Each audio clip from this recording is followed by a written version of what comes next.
I'm also ordering you not to be in possession of any weapons. I'm giving you one setting to determine what you want to do on this case. After that, I will set your case for trial. And if you ever take off on me again, I'm going to make your bond $50,000 to $100,000. Do you understand me, sir? You get an ankle monitor today. You violate any further conditions, you know exactly what's going to happen. You better be ready to either pony up, put up, or shut up, because in 30 days, you will be put to trial. Do you understand? Our only request with that is that we can do agency pay. My client is indigent, been appointed, lives with his mom and two disabled siblings that he helps. What do you do for a living, Mr. Mann? Labor work. What does that mean, labor work? Chasing, tearing down walls and stuff in my neighbor, sees a wall. So you don't have a full-time job? Why not? How old are you? How old are you? Did you graduate from high school? Oof. Man, you're working your way up in the world, huh, Mr. Mann? You're doing good. Real good. Mr. Mann, what in your life have you done that would make your mother proud?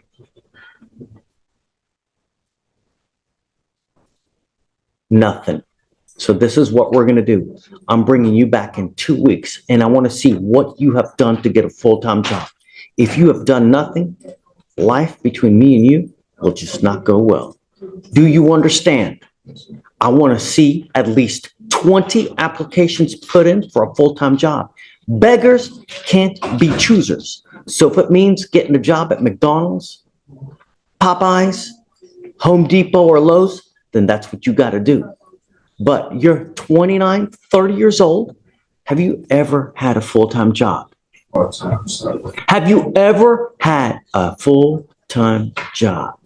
That's a damn shame. You have been a drain on society long enough. And if I find that you test positive for weed, then I'm going to lock you up and I'm going to keep you until you test negative. I'm going to drug test you also today. And the days of you bumming around and doing nothing are over. I'm going to keep you so close. Do you understand me? John Paul, it's an absolute travesty that at 29 to 30 years old, this dude here has never but once, never had a full-time job. You ever see those old people around in life that scrounging for change, look all sickly, little, weathered? They look like they're 85, but they're really 40 years old, 45 years old. You said you work hard now so that you don't work like a chump when you're 80, making $8 an hour. That's what you're headed for, Mr. Mann. Because I'm going to tell you now, at some point, you're going to have perhaps a wife. You're going to have perhaps kids. What? Are you going to try to justify anything? No, I spend most of my life, most of my time going to serve opposed to, it's not really relevant. I was supposed to actually go to the military, but I ended up getting. Someone's got a case of the supposed does.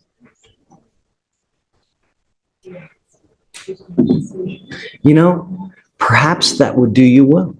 Perhaps signing up for the military would do you well. And I bet you that would go a long ways with the DAs here for you on both your cases.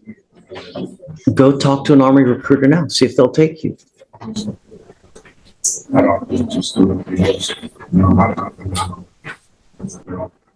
hang around, corner stores all day. I hang around outside all day. I don't linger around. Who cares? The best way you can help your family, Mr. Mann, is giving them this. Not sitting on a couch, lounging. You're 30 years old. You've never had a full-time job.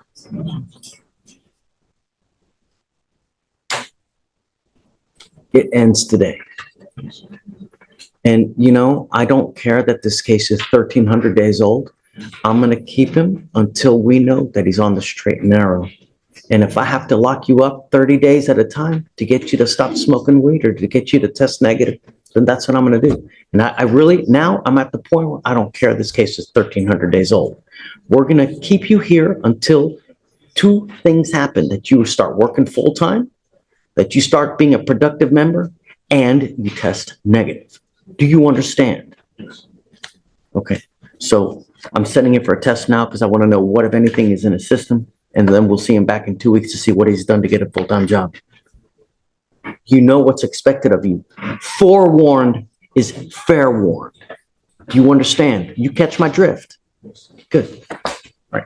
Take a seat for me, the chair. Or you want to sign? Do you have a? All right. I'm gonna have you sign a reset. Then we'll have you take a seat in the jury box. Okay, ma'am, you are charged with disorderly conduct. You're facing up to 6 months in jail and or $2,000 fine. We are going to do probable cause. You have the right to remain silent. Anything you say can and will be used against you. You have the right to have an attorney present. If you cannot afford one, one will be appointed to you. Okay. On August 25th, 2024, in Harris County, Texas, an officer was dispatched to an aggravated assault type of call. Upon arrival, the officer made contact with the defendant, who matched the description of the person discharging a firearm into the air. Multiple witnesses stated that the defendant discharged the firearm into the air in a public parking lot with a crowd of people in a business with people and children inside. The witnesses stated that the defendant fired over 6 rounds into the air after a large altercation happened in the business. Multiple shell casings of 45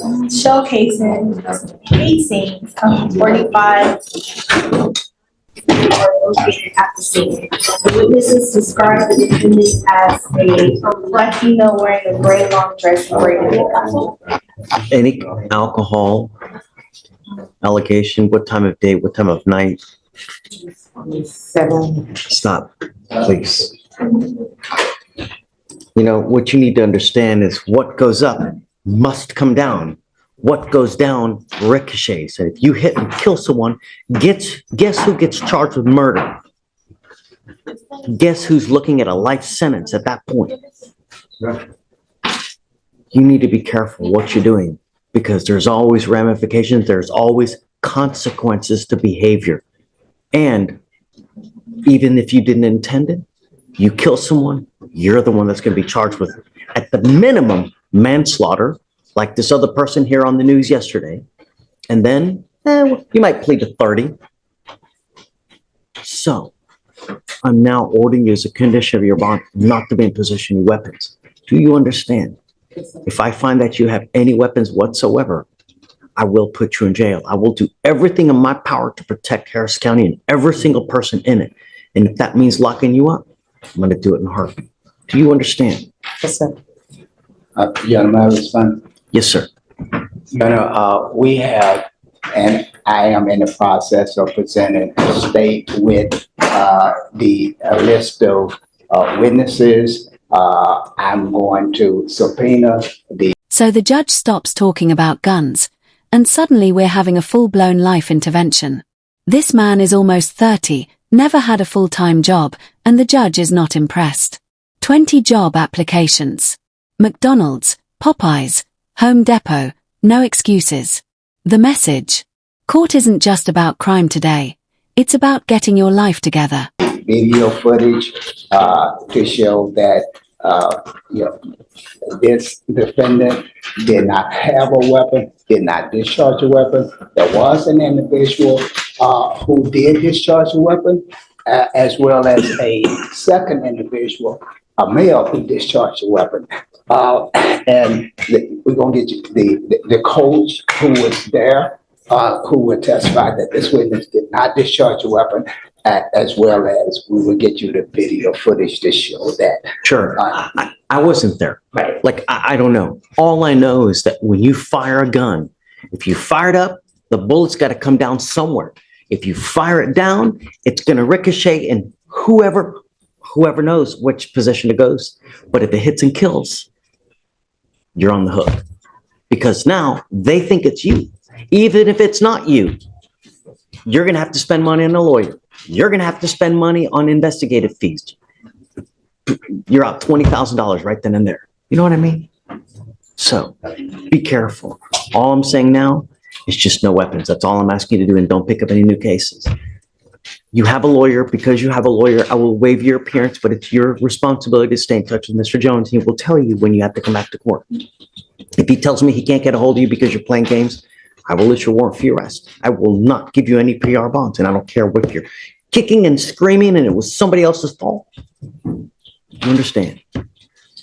The judge slows things down and delivers a scary reality check. Bullets don't disappear. What goes up comes down. If it hits someone, even by accident, you're facing manslaughter, or worse. The judge makes it clear, intentions don't matter when someone ends up dead. One bad decision can cost your freedom for life.